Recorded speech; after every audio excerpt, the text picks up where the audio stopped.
네, 우리 함께 오늘 성경 말씀 보겠습니다. 오늘은 사도행전 28장 1절에서 10절 말씀입니다. 우리 한 구절씩 교독하겠습니다. 우리가 구조된 후에인즉 그 섬은 멜리데라 하더라.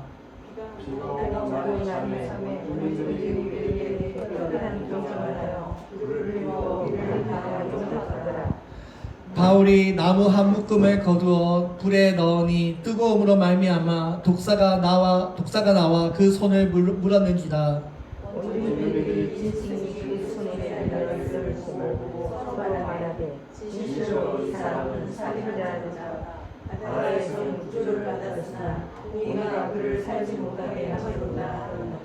바울이 그 짐승을 불에 떨어버리매 조금도 상함이 없더라.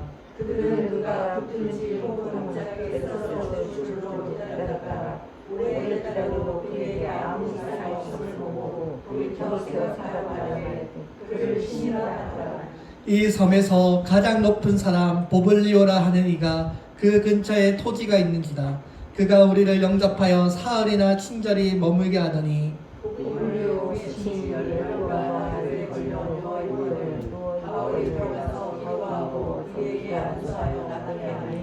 이러므로 섬 가운데 다른 병든 사람들이 와서 고침을 받고 대접하고 떠날 때 우리 있을 것을 배에 실었더라. 아멘. 네, 우리가 주일에는 계속해서 사도행전 말씀 보고 있습니다. 이제 28장, 이제 오늘이 거의 마지막 장입니다. 우리가 작년부터 계속해서 사도행전 말씀 나누었는데요. 이제 사도행전의 거의 이제 마지막을 향해 다 왔습니다. 우리가 지난주이날 바울이 베닉스로 가는 도중에 큰 폭풍을 만나게 되었고요.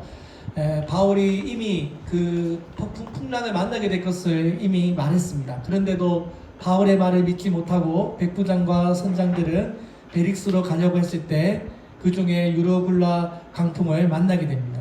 그 배에 탄 사람들이 이 하나님의 사람의 말을 듣기보다는 자기들의 어떤 편안, 자기들의 편의주의를 추구했습니다. 세상 사람들은 지금도 불편하다는 이유로 또 귀찮다는 이유로 날마다 편한 것을 찾다가 스스로 문제를 만나게 됩니다. 오늘 우리가 이 편안함을 찾는 태도를 편의주의라고 하는데요. 이 편의주의가 우리의 인생을 불행하게 만듭니다. 우리의 이 신앙생활은 편의주의와 반대라고 했습니다. 신앙생활은 편한 것에서 완전히 반대로 우리를 영적인 삶으로 묶는 것입니다. 어떻게요? 하나님의 말씀으로 우리 자신을 묶는 것입니다. 그래서 우리가 약속이 많은데도 또 바쁜데도 우리가 주일 성수해야 되고 예배에 참석해야 되고 또 우리가 헌금도 드리고 기도 생활에 우리의 삶을 묶는 것입니다. 그래서 우리가 이 편의주의의 바로 반대가 이 신앙생활이고 예수님을 믿는 이 삶 자체가 사실은 불편할 때가 있습니다. 귀찮을 때가 있습니다. 다른 사람들은 주말 되면 다 놀러 다니고 양평에 등산하러 가고 이렇게 물놀이 가고 이러는데 우리는 시간을 내어가지고 교회 나오잖아요. 편의주의의 입장에서 보면 굉장히 불편한 삶입니다. 근데 신앙생활은 원래 불편한 것입니다. 저도 알고 있습니다. 이 교회가 완벽하지 않습니다. 우리가 아무리 속해 있는 이 작은 교회조차 불평과 불만과 우리의 마음에 시험에 들어가는 사항들이 항상 찾아오고요. 그래서 쉽게 교회를 떠나기도 하고 또 다른 교회를 다니기도 하고 이런 여러 가지 일들이 우리 교회 안에 일어납니다. 우리 교회가 완벽한 공동체가 아니기 때문에 문제가 많은 사람들이 모여서 이 교회에 함께 신앙생활하기 때문에 불편한 일들이 많이 일어납니다. 자, 그렇다고 해서 우리가 다른 배로 갈아탄다고 해서 또 이 배를 떠난다고 해서 여러분 살 수 있습니까? 그렇지도 않죠. 거기나 여기나 다 사람 사는 곳이고 배 안에는 비슷한 문제들이 일어나고 우리가 불편하더라도 우리가 귀찮더라도 주님의 몸 대신 이 방주 안에 함께 신앙생활하는 것이 결국 구원을 위한 길이고 영원한 하나님의 소망의 길인 것으로 우리가 믿습니다. 어느 단체에서도 하나님의 진리를 가르쳐주지 않습니다. 오직 주님께서 세우신 이 교회, 주님의 몸된 이 교회만이 천국의 진리를 가르쳐주고 천국으로 나아가는 유일한 통로인 것입니다. 그 어떤 단체도 영생에 대해서 구원에 대해서 알려주거나 가르쳐주지 않습니다. 오직 교회만이 하나님의 진리를 전할 뿐입니다. 우리가 교회 안에서 겪는 여러 가지 그런 서로의 어떤 다름을 통해서 불편하고 어려움이 있을 때 그 속에서 우리가 하나님께서 우리 교회를 향한 뜻이 무엇인지, 또 나를 향한 왜 하나님께서 나를 이곳에 보내주셨는지 하나님의 뜻에 대해서 깊이 묵상하는 그런 시간이 되었으면 좋겠습니다. 우리 이 신앙생활이라고 하는 것은 항상 고난과 함께 또 불편함과 함께 내가 성장하는 것입니다. 전도서 4장 12절에 보면 세겹줄은 쉽게 끊어지지 않는다고 했습니다. 왜 하나님께서는 세겹줄이라고 말씀하셨을까요? 나 혼자가 아니라는 것입니다. 그죠? 하나님께서 우리에게 이 교회라고 하는 하나님의 가족을 주셨습니다. 우리는 서로 다른 만남을 통해서 하나님에 대해서 배워나가고, 또 우리가 함께 신앙생활할 때 서로가 서로에게 격려하고 하나님이 주신 은혜가 훨씬 더 많다는 것을 기억해야 합니다. 오늘날 이 편의주의를 추구하는 세상 사람들, 철저하게 자신의 어떤 지식과 자신의 기술과 어떤 지식적인 경험만을 의지하는 사람들을 오늘 루라굴라를 만나게 하시면서 그들의 고집을 깨트리게 하십니다. 바울의 충고를 무시하고 그저 자신들의 지식과 편의주의를 추구하며 그 섬으로 출항하는 순간 그들은 풍랑을 만나게 되었습니다. 근데 처음에는 순풍이 불었습니다. 그러나 그들의 그 환호는 오래가지 못했습니다. 그들의 섬에서 불어오는 그 유라굴라라고 하는 강풍이 불어오기 시작하자 그들은 결국 구원의 소망마저 다 잊어버리게 되었습니다. 오늘 우리 그리스도는 인생을 살면서 우리가 인생의 순풍이 찾아올 때 하나님이 없는 바람은요, 속지 말아야 합니다. 내가 하나님께 기도하지도 않았는데 어떤 일들이 갑자기 잘 돼요. 내가 하나님 교회를 열심히 다니지 않는데 내가 어떤 일들이 술술 잘 풀린다고 해서 그것이 좋은 일은 아닙니다. 이런 형통함은, 하나님이 없는 형통함은요, 결국 일시적인 것에 불과합니다. 하나님도 모르고 그냥 내 멋대로 살아가는데도 일이 잘 풀려, 성공해, 돈도 많이 벌어. 여러분, 그렇게 보이는 것이지만 그 성공은요 결코 오래가지 않습니다. 하나님은요 그런 삶을 부러워하지 말라라고 말씀하십니다. 왜 그래요? 오래가지 못하기 때문입니다. 그들이 쌓은 것은, 여러분 바베탑 아시죠? 그 바베탑 높이 쌓았잖아요. 근데 결국 하나님께서 그것을 다 무너뜨렸습니다. 우리가 하나님이 빠진 바베탑은요 언젠가는 이 유라굴라 광풍처럼요 바람이 한번 푹 불면요 다 무너집니다. 모든 일이 다 잘 되는 것 같지만 그 순풍 뒤에 숨어있는 그 어떤 하나님의 뜻이 있다는 것입니다. 그래서 여러분, 인생에서 하나님이 없는데도 인생이 잘 되고 성공하고, 그게 다 하나님의 뜻이 아니고요, 또 내 인생에 어려움이 있다고 해서 꼭 불행한 것은 아닙니다. 오늘 여러분, 오히려 우리가 하나님을 믿으면서 겪게 되는 어떤 불행과 어떤 시련은요 하나님의 위장된 축복일 수 있습니다.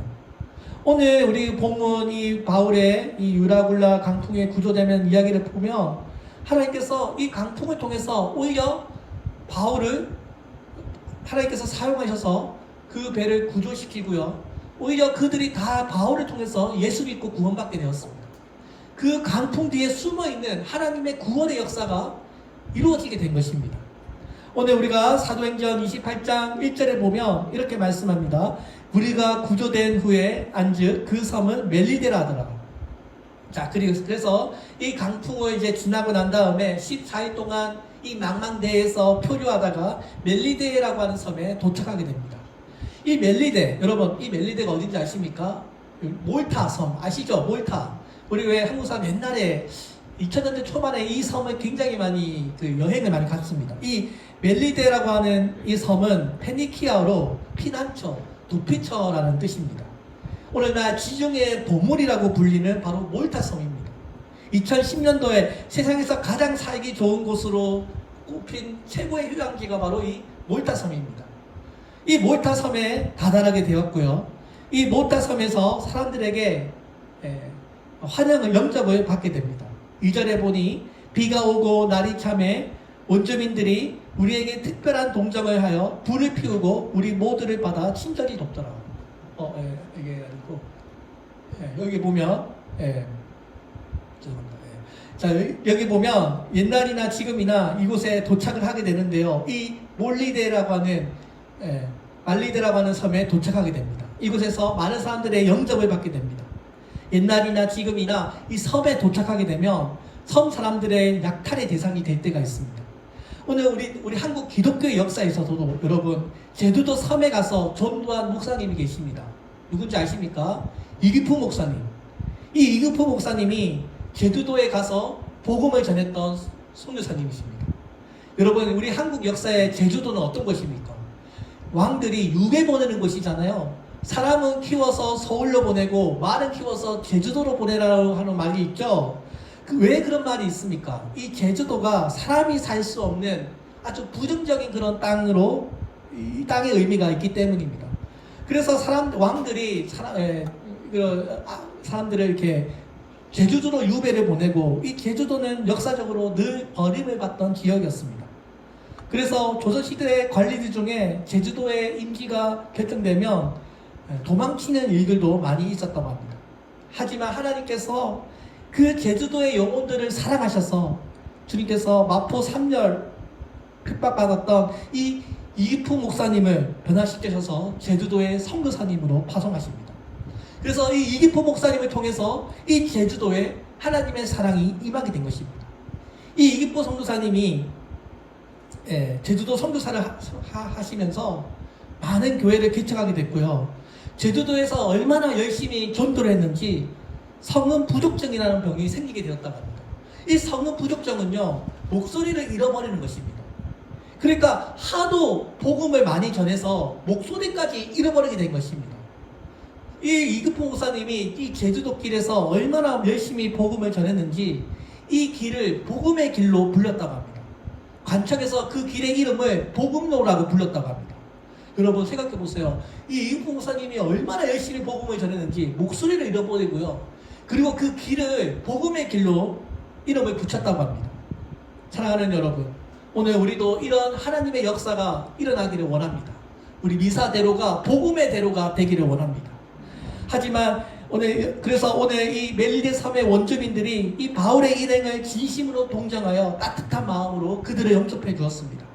이 멜리데 섬 사람들은 하나님을 모르는 사람들이었지만 그들이 죄수인지 군인인지 장사꾼인지를 따지지 않고 따뜻하게 동정해 주었습니다. 그들을 위해서 모닥불을 피워주고요. 날이 추웠기 때문에 몸을 잘 녹일 수 있도록 배려해 주었습니다. 자, 근데 그럴 때 무슨 일이 일어납니까? 그때 바울이 나무 한 묶음을 들어 불에 던졌는데 그 나무 속에 숨어있던 독사가 뜨거운 불길 때문에 바울의 손을 물었던 것입니다. 3절에 보니까 바울이 나무 한 묶음을 거두어 불에 넣으니 뜨거움으로 말미암아 독사가 나와서 그 손을 물고 있는지라. 갑자기 독사 한 마리가 뛰어나와서 바울의 손을 물게 되었습니다. 여러분, 오늘 하나님께서 우리가 하나님을 잘 섬기는 우리 백성들이 폭풍을 만나고 또 이렇게 뱀에 물리기는 일들도 있을 수 있습니다. 독사가 사람을 물 때는요, 그 물리는 사람이 예수님의 사람인지 아니면 불신자인지 구별하지 않습니다. 오늘 풍랑을 만난 그리스도인처럼 오늘 이렇게 독사를 물리는 이런 시련과 질병을 앓을 수 있습니다. 성경은요, 어떤 형제가 어떤 믿음의 시련을 당할 때 그것을 이상한 눈으로 보지 말라고 했습니다. 하나님의 나라의 일이 진행되고 있는데 독사가 우리 손을 무는 일까지 일어나게 된다는 것입니다. 예수님께서 뭐라고 하셨습니까? 예수님께서 오시기까지 이 사단이 공중 권세 잡은 자로서 세상의 임금이라 불리고 있습니다. 수많은 사람들을 지금도 불신자들을 유혹해서 무소부위한 막강한 권세를 과시하고 있습니다. 사단의 입장에서 보면요, 이 교회는 사단의 세력을 침범하여 들어오는 세력인 것입니다. 그래서 사단은요, 우리의 손을 뭅니다. 그죠? 사단은요, 복음이 전파되는 것을 가장 싫어하기 때문에 어떤 수단과 방법을 동원해서라도 복음 전파를 방해하고 막으려고 합니다. 그래서 사단은 이 세상에서 교회 다니는 사람들을 가장 싫어하고 어떻게든 교회를 넘어뜨리려고 온갖 방법을 쓰고 있습니다. 그래서 이 사단과 이 하나님 백성 사이에 치열한 영적인 전쟁이 일어나는 것입니다. 오늘 사단이 우리에게 교회를 분열시키고 교회를 무너뜨리고 또 교회를 어떻게든 없애려고 온갖 유혹을 하면서 성도들을 유혹합니다. 그때 사단이 마지막 불에 타는 순간에 우리를 깨무는 그런 마지막 순간에도 자신의 존재를 드러냅니다. 뱀이 바울의 손을 깨물었듯이 사단은요, 마지막 순간까지 젖먹던 힘을 다해서 주님의 못 내신 교회를 파괴하려고 한다는 것입니다. 그러나 여러분, 오늘 이 손을 깨물었을 때 바울이 죽었습니까? 안 죽었습니까? 안 죽었죠? 사단의 방해는요, 딱 여기까지입니다. 예수님께서 말씀하시기를 음부의 권세가 이기지 못하리라고 했습니다. 죽음의 권세가 하나님의 백성을 사로잡지 못한다는 것을 분명히 선언한 것입니다. 그래서 예수님을 믿는 사람들, 교회에 속한 사람들은요, 사단의 지배를 당하지 않습니다. 사단의 공격이 아무리 거셀지라도 교회는 반드시 승리합니다. 왜냐하면 이 교회가 누구의 것도 아니고 바로 하나님의 것이기 때문입니다. 귀신이 예수님 앞에서 굴복하면서 예수님의 명령을 거부할 수 없었던 것처럼 오늘 이 귀신은 교회의 권세를 이길 수 없습니다. 오늘 이 교회는 사단의 공격으로 계속해서 우리가 방해를 받고 여러 가지 깨무는 일들이 있지만 우리는 교회는 반드시 승리할 것이고 많은 영혼들을 주님의 품으로 인도할 것입니다. 오늘 4절에서 독사가 나와 바울의 손을 물자 원주민들은 뭐라고 말합니까? 저가 살인조로다. 바다에서는 구조를 받았으나 공의가 그를 살지 못하겠다고 생각했습니다. 왜 이 몰타섬 사람들이 이런 말을 할까요? 몰타섬 사람들은 조상대대로 토속신앙을 믿었다고 합니다. 여러분, 그리스 신화에 보면 사람들을 심판하고 사람들을 처벌하여 질서를 바로잡는 정의의 여신 디케라고 하는 이 여신을 믿었다고 합니다. 이 정의의 여신 디케는요, 눈을 가리고 있고요, 또 양손에는 칼과 저울을 가지고 있습니다. 이것은 법의 공의와 법의 정의를 표현한 것입니다. 법 앞에서는 누구도 편견 없이 공정하게 사람을 심판하겠다고 하기 위해서 눈을 가리고 있습니다. 그래서 이 그리스의 여신을 믿었던 이 몰타 사람들의 입장에서 보면 어떤 사람이 안 좋은 일을 당하게 되면 이 디케 여신의 심판을 받은 것이라고 생각했습니다. 나쁜 일을 당하는 사람은 범죄자라고 하는 편견을 가지고 있었던 것입니다. 그래서 이 바울이 독사에 물린 것도 이 정의의 여신이 그가 뭔가 잘못을 했기 때문에 처벌받은 것이라고 생각한 것입니다. 그런데 바울은 아무런 상처도 당하지 않고 그 뱀을 불 속에 집어넣었습니다. 섬 사람들은 바울의 몸이 불어올라서 당장 쓰러져 죽을 것이라고 생각했지만 놀라운 것은 시간이 흘러도 바울이 죽지 않았던 것입니다. 사도 바울을 죽일 뻔했던 이 뱀은 3절에 보면 분명히 독사라고 했는데요, 4절과 5절에 보면 이 뱀을 짐승이라는 단어로 바꾸어 놓습니다. 그죠? 여러분 보시죠. 3절에서는 독사라고 했잖아요. 근데 4절에서는 짐승이라고 5절에서도 짐승이라고 합니다. 그러니까 의도적으로 누가가 이 뱀과 짐승을 바꾸어 놓았습니다. 요한계시록에 읽어보면 이 뱀과 짐승에 대한 이야기가 나옵니다. 이 뱀과 짐승은요, 아주 긴밀한 관계를 맺고 있습니다. 요한계시록 20장 1절에서 3절에 보면 뱀은 영적으로 용이요, 마귀요, 사단이라고 말씀합니다. 이 뱀은 우리가 알고 있는 창세기에 보면 우리 아담과 하와 인류를 유혹했던 그 뱀이고요, 악의 세력의 근원입니다.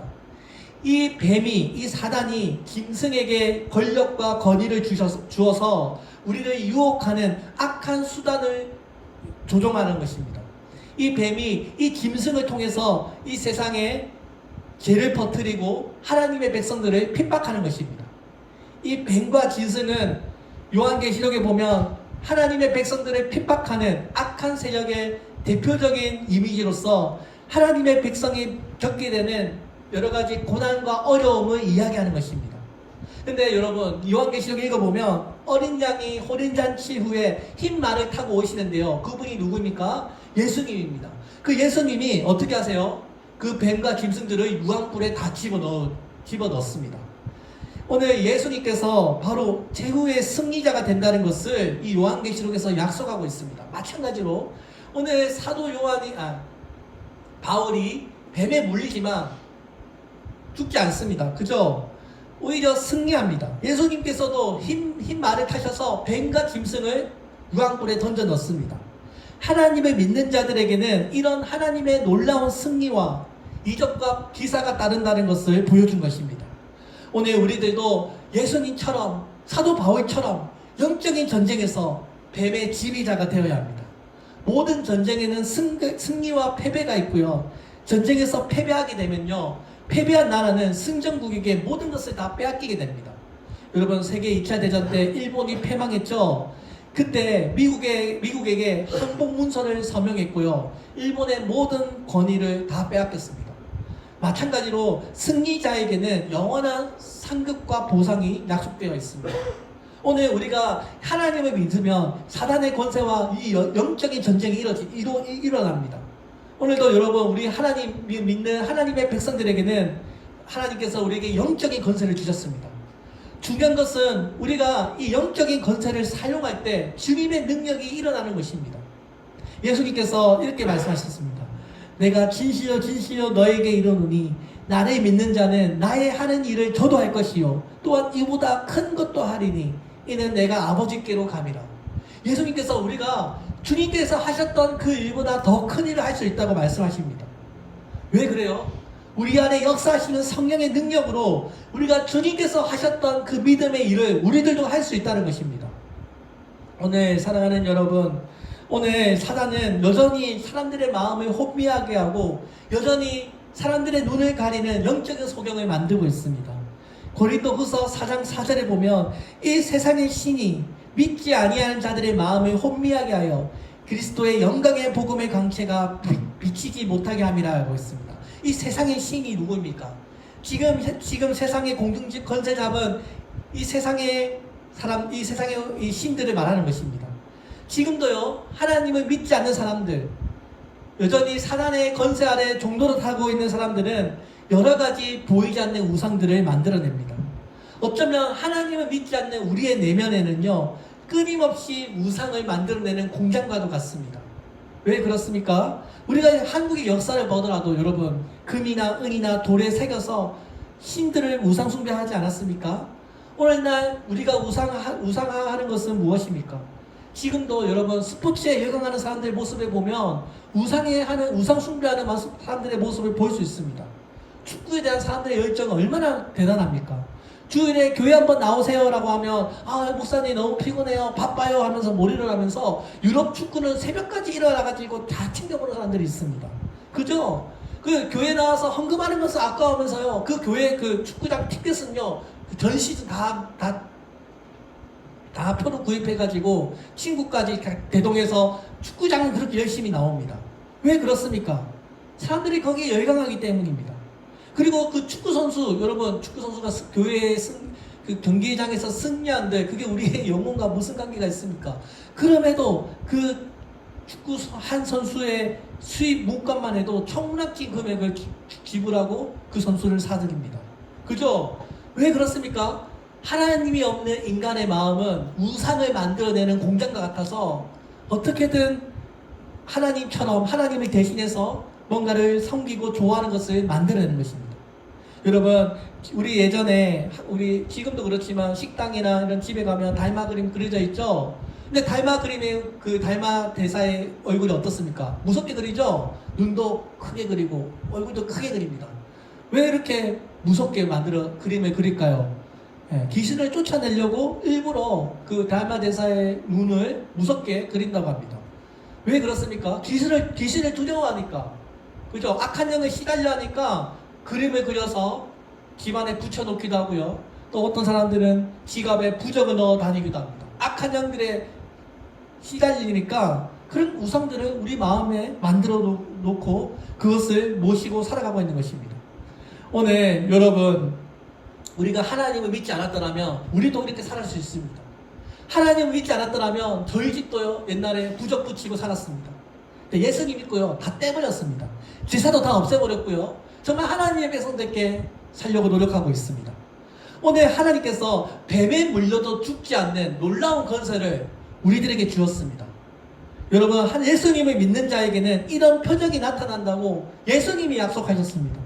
마가복음 16장 17절 18절에 보면 믿는 자들에게는 이런 표적이 따르리니 곧 그들이 내 이름으로 귀신을 쫓아내며 새 방언을 말하며 뱀을 집어 올리며 무슨 독을 마실지라도 해를 받지 아니하며 병든 사람에게 손을 얹은 즉 나으리라 하시더라. 여러분, 사도 바울뿐만 아니라 예수님을 믿는 자들에게는 이런 약속이 이루어진다는 것입니다.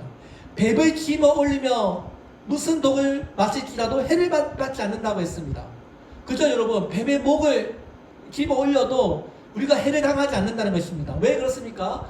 예수님께서 십자가에 달려 죽으실 때 그 독사의 모든 독 이빨을 다 빼버렸기 때문입니다. 예수님께서 십자가에 달려 죽으실 때 그 마귀의 권세를 다 박살냈기 때문입니다. 그래서 예수님을 믿는 자들은 이런 놀라운 표적과 이적이 따른다고 했습니다. 귀신의 권세를 이길 수 있는 권능을 약속하신 것입니다. 오늘 이 삶에서요, 바울이 이 예수님의 권세로요, 많은 병자들을 고쳐주었습니다. 하나님의 자녀들은요, 사단의 권세를 집어 올릴 수 있는 권세가 있습니다. 예수님께서 믿는 자들에게 이런 표적이 따를 것이라고 약속했습니다. 오늘 우리가 뱀에 물릴지라도 그 뱀을 통해서 우리가 죽지 않는 것은 하나님의 사명을 감당하는 사람들에게는 이런 특별한 은혜를 더하시기 때문입니다. 이런 상황 속에서 사도 바울은 오히려 이 사건을 통해서 복음을 전하는데 더 유리한 상황을 맞이하게 됐습니다. 사랑하는 여러분, 요즘 참 경제가 어렵습니다. 제가 여기 미사역을 많이 지나다니는데요, 제가 자주 다니던 식당들도 문 닫았고, 또 여러분 여기 교회 오는 이쪽 거리 있죠. 너무 심해요. 여기 제가 자주 다니던 순대국밥집도 있고 통닭집도 있는데요, 다 문 닫았습니다. 근데 하나님께서 이 도시 성교교회 하나님의 집만큼은 지켜주시고 보호해 주셔서요, 지금까지 하나님의 은혜 가운데 예배드리고 있습니다.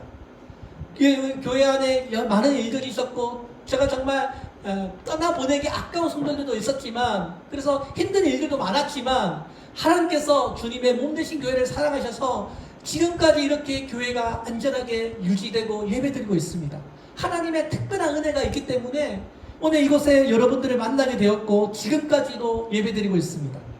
오늘 이 멜리데 원주민들은 이 바울을 통해서 하나님을 알게 되었고요, 또 병을 고치게 되었고요, 하나님의 능력을 알게 되었습니다. 풍랑과 독사 때문에 이 바울은 더 담대하게 거침없이 하나님의 나라의 복음을 전할 수 있게 된 것입니다. 이 섬 사람들이 바울의 일행을 통해서 하나님의 나라를 보게 되었습니다. 이 바울이 독사에 물려도 죽지 않는다는 것을 본 그 멜리데 섬 추장 보블리오는 바울의 일행을 자기 집으로 초대해서 그들을 극진히 대접해 주었습니다.